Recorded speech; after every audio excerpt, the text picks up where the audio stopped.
Welcome in. It's nice to meet you, sir. Oh, told me to expect some great things. And great things shall you get. Right through there.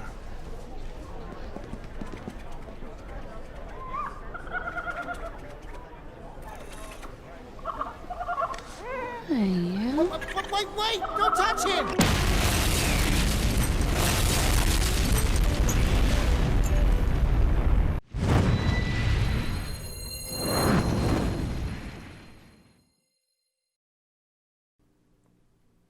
How's it going, you guys, and welcome back to the channel. So, it's been quite a while since I've done a bad movie review, and if you've been following me for a while, you know that I had a really bad streak when it came to bad movies at one point.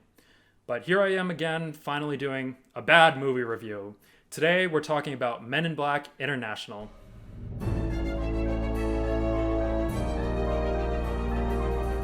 Men in Black International is a spin-off film of the famous Men in Black franchise and is directed by F. Gary Gray, the same man who brought us films such as Straight Outta Compton and Fate of the Furious, and stars Chris Hemsworth and Tessa Thompson. The story follows Thompson's character, Agent M, who has an encounter with an alien life form and is questioned by Men in Black agents who ultimately neuralize her parents, but not her. Because she wasn't neuralized by the agents as a kid, she spends her life believing in alien life forms and tries to discover the secret MIB base. She eventually becomes an agent of the MIB and works with Chris Hemsworth in another action-filled adventure. Oh my goodness! Believe me, I would love for someone else to rule, but it can't be you. You're just the worst. Oh, God.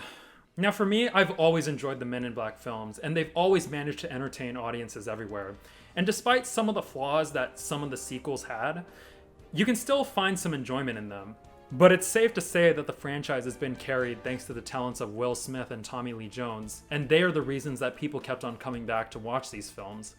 Seeing that a spin-off movie was in the works was pretty interesting, to say the least, mainly because they got Chris Hemsworth and Tessa Thompson working together again after their success on Thor Ragnarok. And like any excited Men in Black fan, I was really excited to see what this film would bring, especially under the vision of a new director and all. But when I sat down to watch it, God, it was disappointing. Don't get me wrong though, there are a couple things about this stinker that are worth talking about, with the biggest one being Chris Hemsworth and Tessa Thompson. Luckily, they already had the luxury of being in the MCU together and working on Thor Ragnarok, so immediately you could feel that chemistry between the two.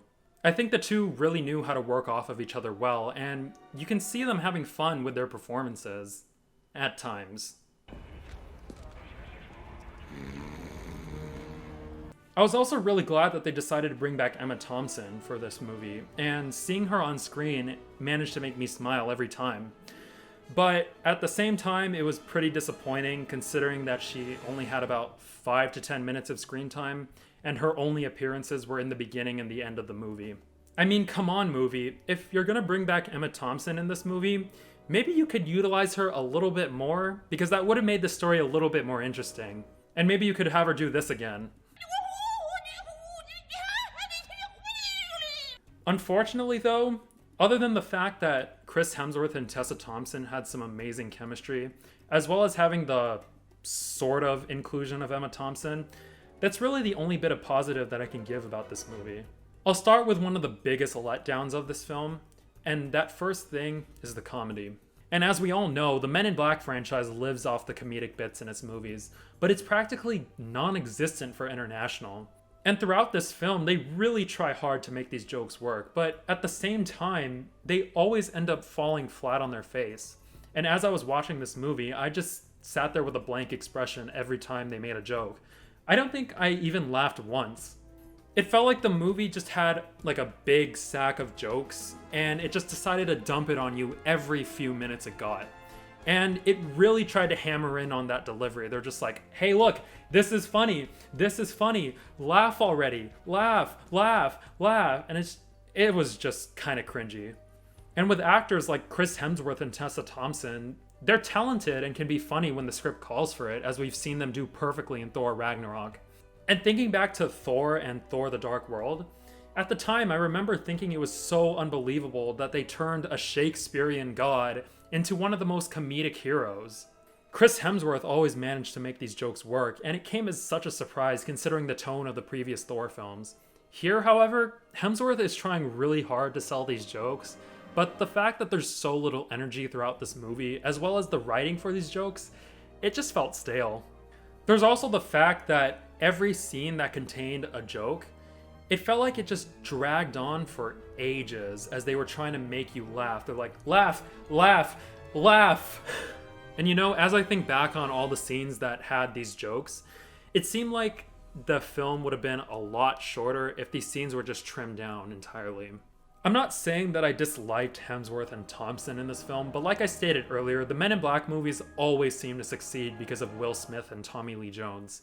And I know that when Men in Black International was announced, this was one of the biggest complaints, considering that Will Smith and Tommy Lee Jones always had the best comedic moments in the previous installments. Even with a film like Men in Black 2, which was considered the worst out of the trilogy, it seemed like people were still entertained by that movie with the performances of Smith and Jones. I know I sure as hell was.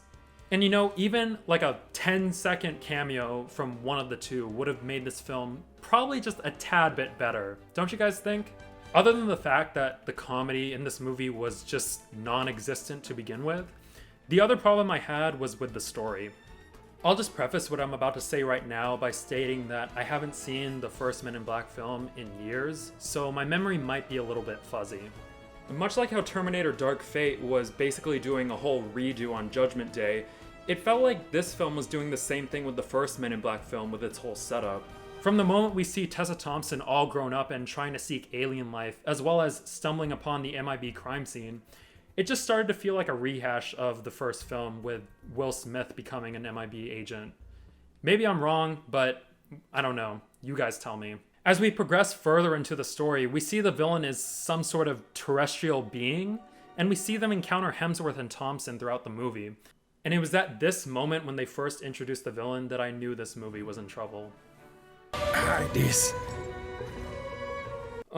So yeah, the entire story of Men in Black International is just these random terrestrial beings chasing Hemsworth and Thompson trying to retrieve this MacGuffin.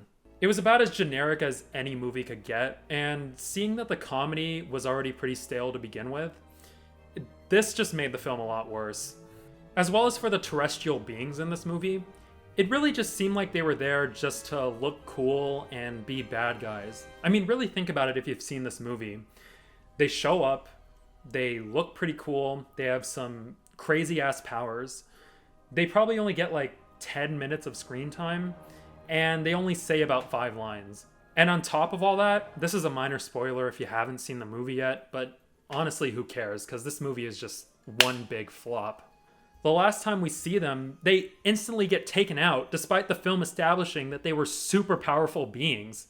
And so I guess the film just forgot that these beings could basically take out anyone they wanted to and transport anywhere, and just take this MacGuffin in a heartbeat, ending the movie quicker. Honestly, it just felt like they were pretty useless plot devices in this film, and if the writers just took the time to change the story and write them out entirely, you probably wouldn't miss a thing. But you know, overall, it's pretty disappointing to see that a film like this couldn't live up to the hype of any other spin-off film that we've gotten in recent years. Obviously, it's just another cash grab for the studios, but we really need something new and entertaining nowadays, and it just seems like it's too much to ask for. If you're gonna reboot this franchise, fine-tune it, and make sure it can entertain you and make you laugh, instead of turning me into Grandpa Simpson. You must be pretty proud. You'd think so, wouldn't ya? Don't get me wrong, this film isn't, like, god-awful or anything, but it felt more run-of-the-mill bad. Like I stated earlier in the video, there was some positive things that I enjoyed about this movie, but most of it was outweighed by the negative things. And one of those biggest negative things is not including Will Smith and Tommy Lee Jones in some of their most iconic roles. Both of those guys are the main reason why the franchise is stuck so long with so many fans and made it so memorable to begin with. And it just sucks that Knowing International is now part of that repertoire of the franchise. But hey, at least we can say that Men in Black 2 isn't the worst one anymore, am I right? Let me see you just bounce with me, just bounce with me. Oh yeah, that happened at one point. But yeah, overall, Men in Black International was a pretty dull and forgettable film, and I'm gonna go ahead and give it 3 out of 10 neuralizers. And FYI, your little club here sucks. Let me see you just bounce it with me, just bounce with me, just bounce it with me, come on. But anyways, what do you guys think of Men in Black International? Do you guys love it? Do you hate it? Or do you not care to watch it? I'd love to know in the comments below. And if you made it this far in the video, I'd appreciate it if you'd leave a like on this video and subscribe to the channel for some more future movie content. Thank you guys for joining me in this review. And until the next one, I'll see you later.